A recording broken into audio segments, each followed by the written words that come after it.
Entonces, si estás en tu Biblia, Primera de Juan capítulo 2, voy a leer de la Nueva Biblia de las Américas. Primera de Juan capítulo 2, y hoy vamos a estar estudiando versículos 1 al 6. Si estás aquí por primera vez, qué bueno que estás con nosotros. No hablamos de dinero todos los domingos, solamente quiero hacer ese paréntesis. Primera de Juan capítulo 2, ¿ok? Primera de Juan capítulo 2, y vamos a estar leyendo versículos 1 al 6. Y dice así la palabra de Dios: Hijitos míos, les escribo estas cosas para que no pequen. Y si alguien peca, tenemos abogado para con el Padre, a Jesucristo el justo. Él mismo es la propiciación por nuestros pecados, y no solo por los de nosotros, sino también por los del mundo entero. Y en esto sabemos que lo hemos llegado a conocer, si guardamos sus mandamientos. El que dice, yo lo he llegado a conocer, y no guarda sus mandamientos, es un mentiroso, y la verdad no está en él. Pero el que guarda su palabra, en él verdaderamente se ha perfeccionado el amor de Dios. En esto sabemos que estamos en él. El que dice que permanece en él, debe andar como él anduvo. ¿Alguna vez te has hecho la pregunta, ¿cómo puedo saber si realmente soy salvo? Todo el tiempo. ¿Cómo puedo saber? Porque de repente es como que escuchamos acerca del Evangelio y Jesús y la palabra de Dios y el cielo y el infierno y la vida y la muerte, y dices, yo quiero estar del lado de la vida. Yo quiero saber que he sido salvado y perdonado de mis pecados. Yo quiero saber que cuando yo muera voy a poder tener vida eterna con Cristo Jesús por toda la eternidad. Pero ¿cómo puedo saber si realmente soy salvo? ¿Cómo puedo saber si realmente yo he recibido esta salvación que Cristo me ofrece? Ahora, tal vez muchas veces has escuchado o has pensado que la forma para determinar si eres salvo es porque ya no pecas. Déjame decirte algo. Jamás. Porque desgraciadamente no hay forma que dejes absolutamente nunca más peques mientras estás sobre esta tierra. De una forma u otra, ya sea de pensamiento o de hecho, ya sea con tus ojos o con tu boca, ya sea tal vez diciendo algo e insultando a alguien, o tal vez tomando algo que no te pertenece. De una forma u otra todos vamos a seguir pecando. Entonces la forma de poder determinar si eres salvo o no, no es porque ya no pecas. Y con esto quiero sacarte un peso de tus hombros, porque estoy seguro que algunos en este lugar han cuestionado su salvación porque siguen luchando con algún pecado. Algunos en este lugar dicen, Pablo, es que yo amo a Dios y yo quiero seguir a Dios, pero es que sigo luchando con el pecado. O sea, yo es que la verdad no sé si soy salvo. Déjame decirte algo, que te sientas de esa manera es una evidencia de que sí eres salvo.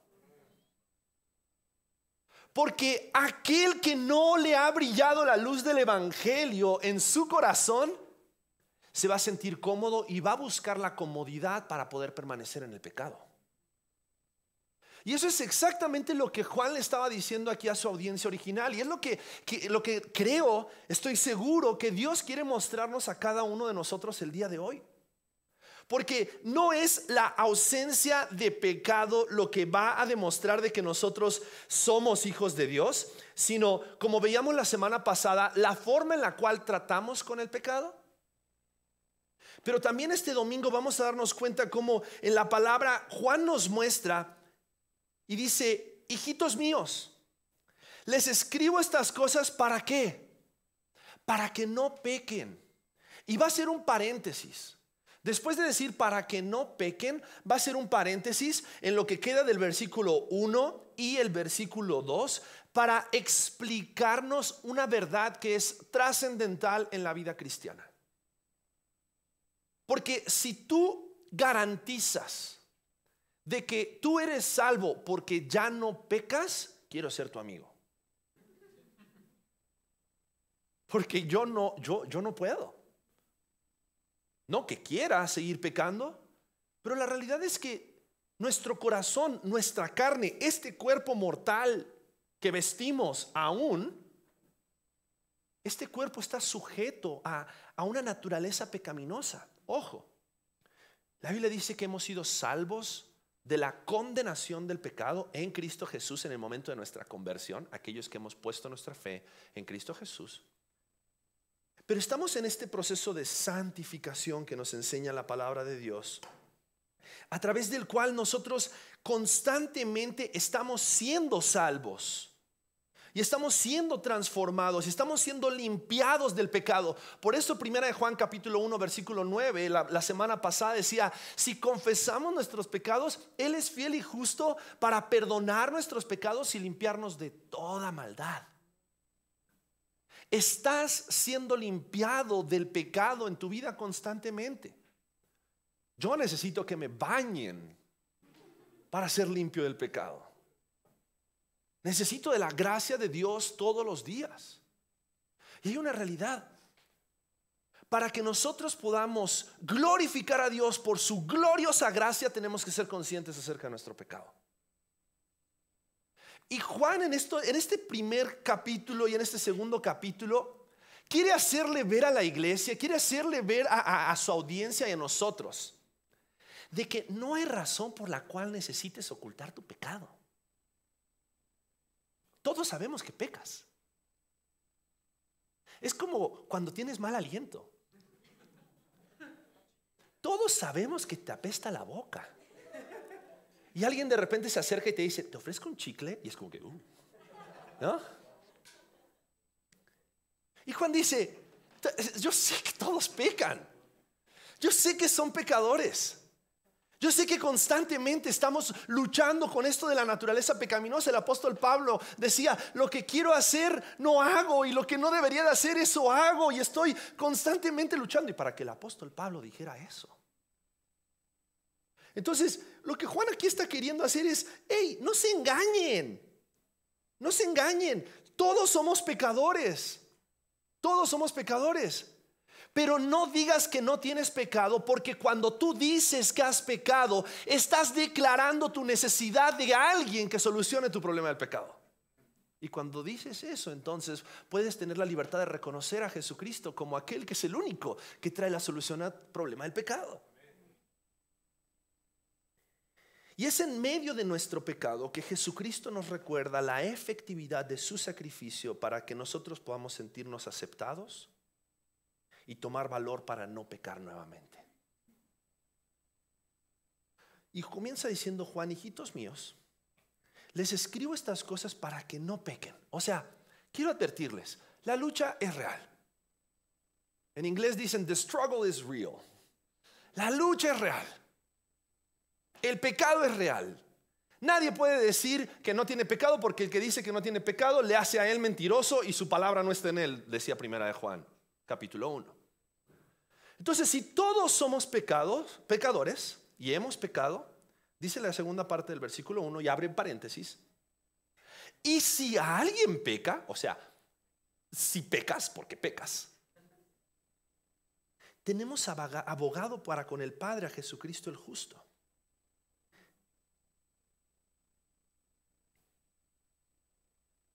Para que Jesús intervenga en nuestro problema de pecado, tenemos que haber pecado. Jesús no interviene en tu vida porque eres un santo impecable. Jesús necesita intervenir en nuestra vida porque somos pecadores. Y es por eso que es en medio de nuestro pecado que Jesucristo viene a recordarnos quién es Él. Porque la realidad es que nadie necesita convencernos acerca de quiénes somos nosotros. Si no es tu conciencia, seguramente tu esposa te lo recuerda todos los días. Es así. No necesitamos que nadie nos convenza acerca de quiénes nosotros, pero sí necesitamos recordar quién es Jesús. Y que Jesús, en medio de nuestro pecado, es suficiente para nuestra realidad de pecado.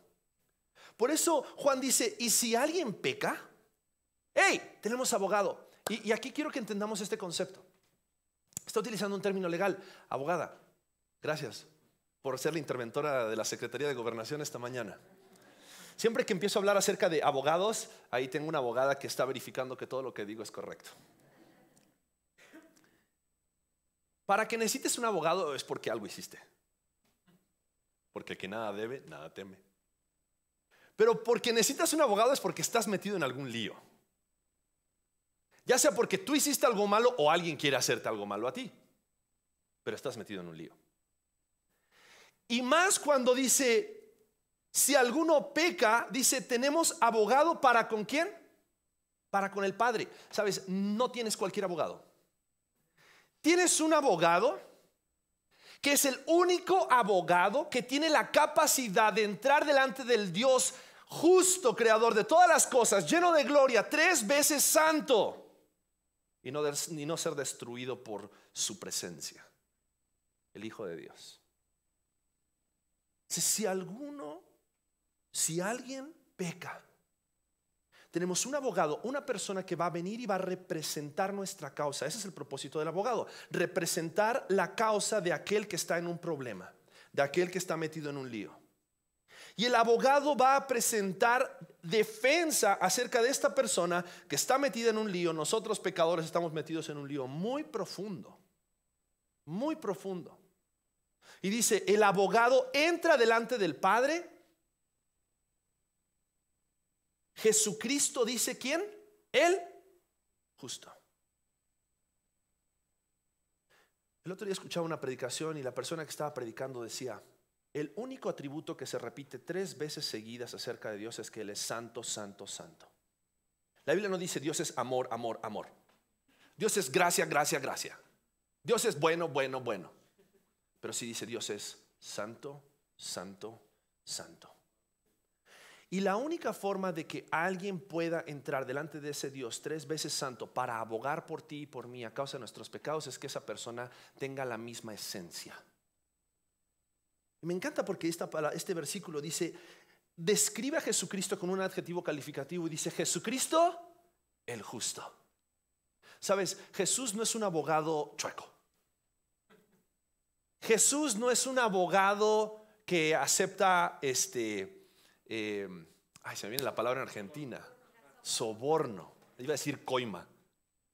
No acepta soborno. No acepta soborno. Por eso, siempre cuando damos el diezmo decimos, hey, no intentes dar para que Dios te dé. No intentes sobornar a Dios. No trates de que Dios absuelva tus pecados dando más. Porque Él es justo. Y porque Él es justo, Él no necesita de tu justicia para que entonces tú lo convenzas de que Él te ayude a solucionar tu problema con el Padre. Porque Él es justo y sabe que somos pecadores. Es que Él decidió venir a este mundo hace más de 2000 años atrás.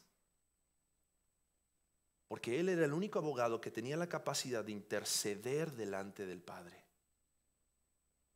Esta palabra abogado también se traduce como intercesor. Y Jesús dice que Él es el único mediador entre Dios y los hombres. Él es el único intercesor entre Dios y los hombres. Él es el único abogado. Para que no te digan y no te mientan de que la mamá de Jesús te hace el paro con el dueño. Él es el único abogado. Él es. Porque tenemos abogado para con el Padre, a Jesucristo el justo. Y el deseo de Juan era que ellos deseen dejar de pecar a la luz de ver quién es Cristo. Él sabía que ellos no iban a pecar, pero él quería hacer este paréntesis como para decir, hey, estas cosas les escribo para que ustedes ya no pequen. Pero si alguno hubiere pecado, por favor, déjame decirte algo, no sigas escondiéndote, no sigas huyendo de la ley, no seas un prófugo. Tienes un abogado, ese abogado se llama Jesús. Él es justo. Él no te va a pedir que hagas algo que tú no puedes hacer para que entonces tú puedas estar en favor con el Padre. Él es justo. Pero también Él quería que recordemos que estamos en este proceso que no es desconocido para Dios. ¿Sabes? No es que Dios desconoce. No es que Dios no sabe cuál es tu realidad. Y cuando te estás escondiendo, es como que dice, ay, ¿dónde estará Pablo? ¿Dónde estará Aquiles? Hace mucho que no lo escucho. Él sabe que te estás escondiendo, Aquiles. Él sabe que te estás escondiendo, Pablo. Porque Él no desconoce de la realidad de tu corazón.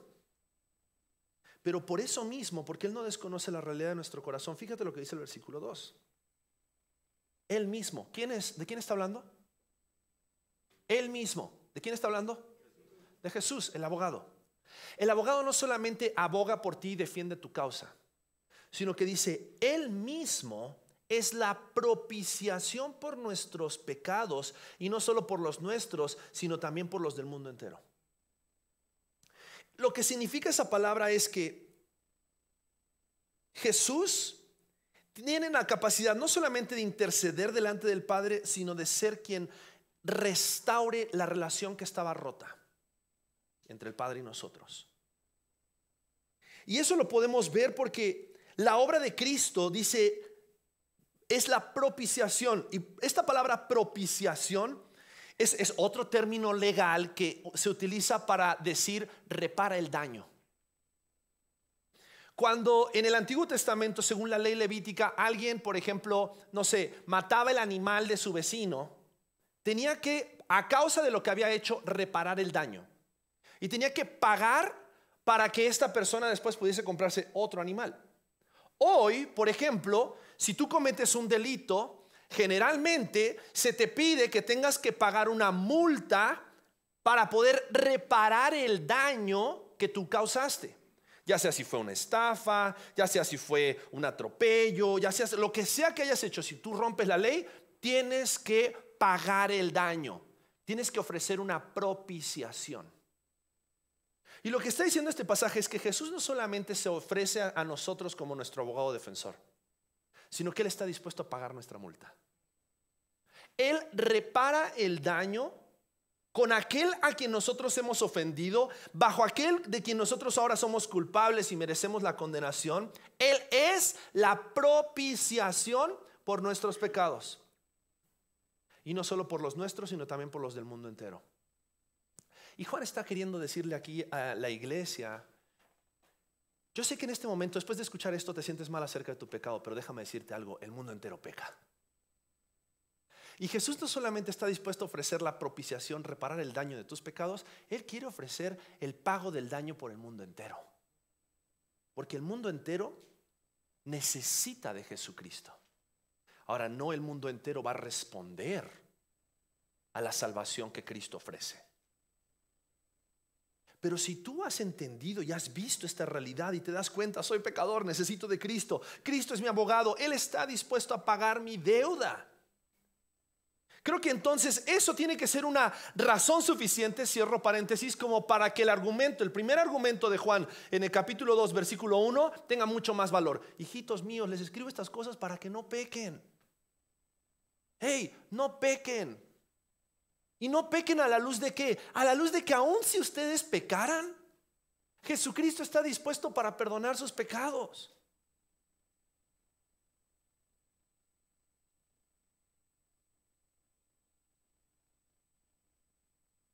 Juan Calvino escribe que es el deber del cristiano vivir cada día como un santo, pero por el bien de nuestras almas debemos presentarnos ante Dios como pecadores. Es tu deber y mi deber no pecar, pero nuestro pecado nos hace recordar constantemente cuánto necesitamos de aquel que está en disposición de perdonar nuestros pecados. Por eso vemos en este pasaje que es la obra de Cristo que repara el daño por nuestros pecados para poder restaurar la relación con Dios. Pero entonces, a la luz de esta verdad, cerrando paréntesis, vienen versículos 3 al 6. Y en estos versículos 3 al 6 podemos ver la evidencia de salvación en un creyente. La evidencia de que una persona ha creído y ha obedecido en fe a la palabra de Dios. Y dice, y en esto sabemos que lo hemos llegado a conocer, si guardamos ¿qué? Sus mandamientos. Si guardamos sus mandamientos. Dietrich Bonhoeffer, que era un teólogo muy famoso, inclusive una de las personas que planearon el atentado para matar a Hitler, dijo lo siguiente: solo aquel que cree es obediente, y solo aquel que obedece ha creído. Solo aquel que cree es obediente, y solamente aquel que obedece ha creído. ¿Cómo podemos saber si realmente conocemos a Dios, si realmente conocemos a Cristo, si realmente hemos experimentado la salvación de Dios en nuestras vidas? No es porque no peques, es porque el deseo de tu corazón y el fervor de tu corazón va a ser por guardar sus mandamientos. Y si hubieres pecado, abogado tenemos para con el Padre, Jesucristo el justo. Pero debe ser el deseo de nuestros corazones obedecer a Cristo, porque una fe genuina obedece a Cristo. Una fe genuina no busca sus propios intereses, busca obedecer a Cristo. En esto sabemos que lo hemos llegado a conocer, si guardamos. Y esta palabra guardar significa atesorar. Guardar con valor significa agarrar algo y abrazarlo como si tu vida dependiera de ello. Lo que está diciendo aquí este pasaje, está diciendo de que si tú realmente conoces a Dios, vas a guardar, vas a atesorar, vas a tener en alta estima sus mandamientos. Y cuando entendemos este concepto, tenemos que darnos cuenta de que a causa de la obediencia y de una fe genuina que obedece a Cristo, entonces van a venir ciertas manifestaciones que van a demostrar que realmente hemos creído en Cristo Jesús. Fíjate lo que dice el versículo 4. El que dice, yo le he llegado a conocer y no guarda sus mandamientos, es un mentiroso y la verdad no está en él. Porque si tú realmente quieres dar testimonio de que conoces a Jesús, ¿qué dice este versículo que tienes que hacer? Guardar sus testimonios, guardar sus mandamientos. Porque la obediencia a Cristo va a autenticar nuestra confesión de fe. Cuando tú dices, yo lo conozco, ok, ¿lo conoces? Muéstrame que guardas los mandamientos. No lo vemos solamente aquí en Primera de Juan. Lo vemos en Santiago y lo vemos en muchos lugares en el Nuevo Testamento. La forma en la cual nosotros podemos dar a conocer que realmente hemos creído a Cristo es porque lo obedecemos. Por eso este pasaje dice, el que dice, yo lo he llegado a conocer, si ese es tu testimonio, pero no guarda sus mandamientos, eres un mentiroso y la verdad no está en él. Ahora, no está diciendo que nunca pecas más en tu vida mortal. Pero si tú pecas, uno de sus mandamientos es que el que confiesa sus pecados y se aparta alcanza ¿qué? Misericordia. Es esta constante conciencia de saber de que somos pecadores, pero que necesitamos obedecer a Cristo. Y la obediencia a Cristo va a autenticar nuestra confesión de fe, pero también la obediencia a Cristo nos va a llevar a madurar en nuestro amor por Él. Y aquí quiero hacerte una ilustración. Cuando tú conoces a una persona, no puedes decir, la amo, a menos que sea un carro. No, es cierto. Tú no puedes directamente decirle a una persona, te amo. Me acuerdo la primera vez que le dije a mi esposa, te amo, y ella guardó silencio y fue así como de...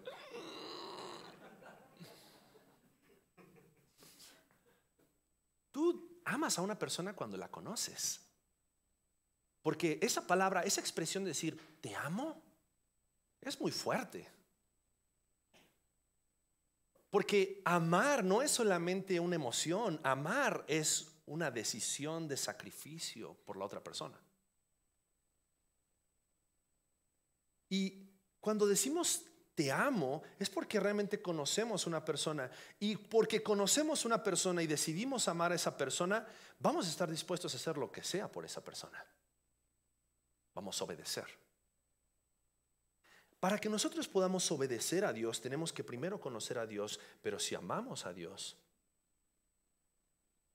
Si me amáis, Jesús dijo en Juan capítulo 15, guardad mis mandamientos.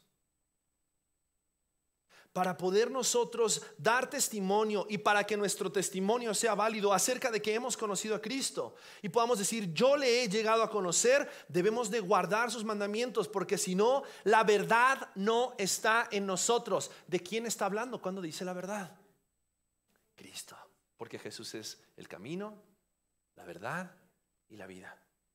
Porque cuando la verdad está en ti es evidente, porque lo que vas a hablar es verdad.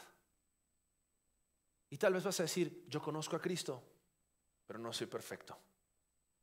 Yo conozco a Cristo, pero me ha dado su Espíritu Santo quien perfecciona mi alma. Pero necesitamos obedecer. Y no solamente nuestra obediencia a Cristo autentica nuestra confesión de fe, la obediencia a Cristo también nos lleva a madurar en nuestro amor por Él. Conocemos, amamos, obedecemos, y porque lo obedecemos lo amamos más y lo conocemos más. Por eso el versículo 5 dice, pero el que guarda su palabra, en él verdaderamente se ha perfeccionado el amor de Dios. En esto sabemos que estamos en él, en que le amamos. Y si le amamos, guardamos sus mandamientos. Y después el último versículo dice, el que dice que permanece en él, debe andar como él anduvo. La permanencia en Cristo es lo que nos habilita para andar como Él anduvo. Juan capítulo 15 versículos 4 al 5.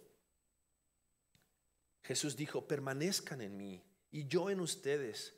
Como el sarmiento no puede dar fruto por sí mismo si no permanece en la vid, así tampoco ustedes si no permanecen en mí.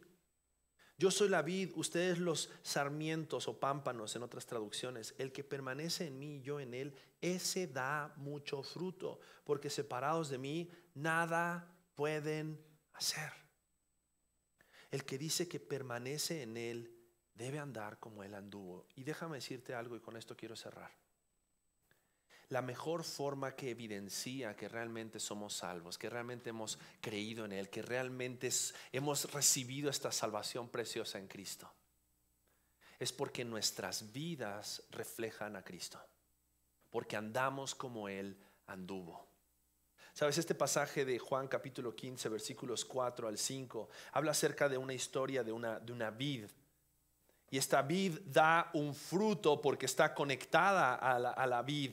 Y dice, ustedes son los pámpanos, son el tallito, son la ramita que sostiene el racimo de uvas. Pero el racimo de uvas solamente va a ser posible si ustedes están conectados a la vid. La vid es el tronco, es la parra, de donde obtiene todos los nutrientes para que entonces el fruto pueda ser real. Dice la palabra de Dios que si queremos dar fruto, si queremos dar a conocer a Cristo, si queremos que Cristo sea manifiesto en nosotros, si queremos andar como Él anduvo, si queremos tener victoria sobre el pecado, si queremos obedecerle a Él, necesitamos permanecer en Él. Por eso dice, el que dice que permanece en Él debe andar como Él anduvo.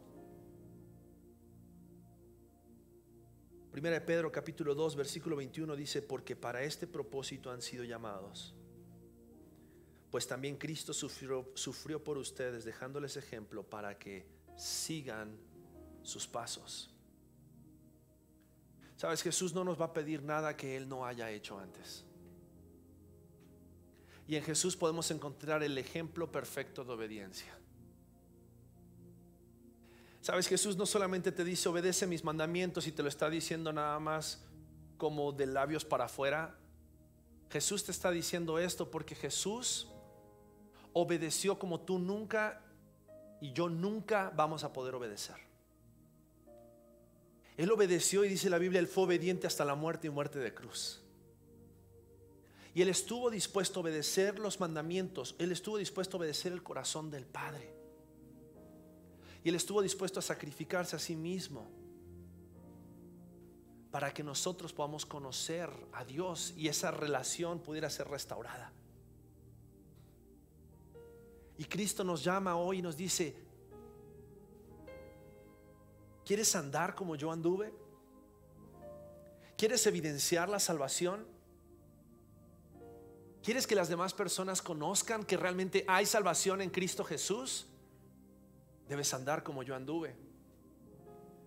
Tienes que estar dispuesto a obedecer mis mandamientos, así como yo fui obediente a los mandamientos del Padre. Él cumplió toda la ley para que nosotros pudiésemos recibir de Él su justicia a causa de nuestra condenación en el pecado. Ahora, ¿sabes cuál es el problema? Que muchas veces predicamos el evangelio de labios para afuera. Decimos que lo conocemos, pero no guardamos sus mandamientos. Decimos que lo conocemos y queremos que las demás personas lo conozcan, pero parecería, o tal vez ni siquiera lo conocemos. Y Jesús quiere que este mundo le conozca, pero ¿cómo lo va a conocer si tú no lo conoces? ¿Cómo lo va a conocer si tú no lo amas? ¿Cómo lo va a conocer si tú no guardas sus mandamientos? El que dice que permanece en Él debe andar como Él anduvo.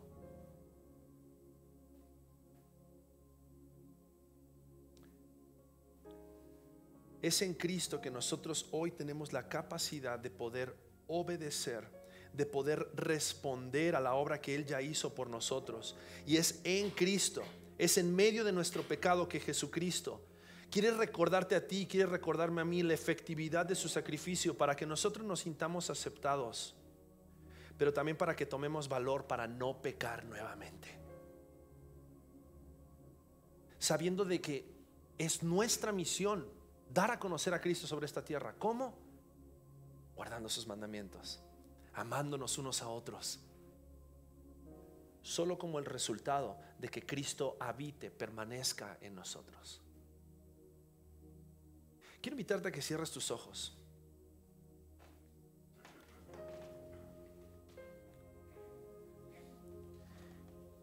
¿Pueden las personas a tu alrededor decir que tú eres un hijo de Dios, que tú eres salvo, que es evidente en tu vida la salvación? Y la otra pregunta es, ¿por qué? ¿Es porque todo el tiempo hablas de Jesús? ¿O es porque a causa de que le conoces y lo amas, guardas sus mandamientos?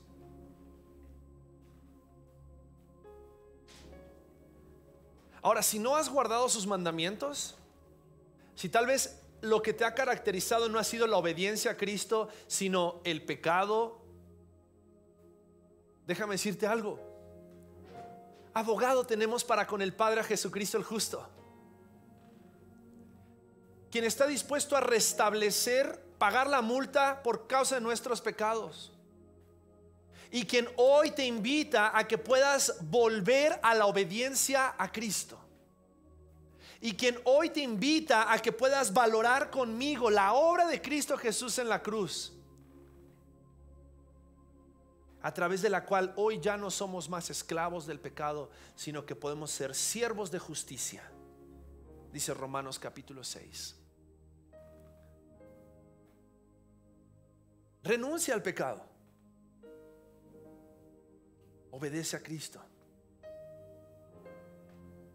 Renuncia a tu corazón que te lleva a desobedecer sus mandamientos, obedece a Cristo.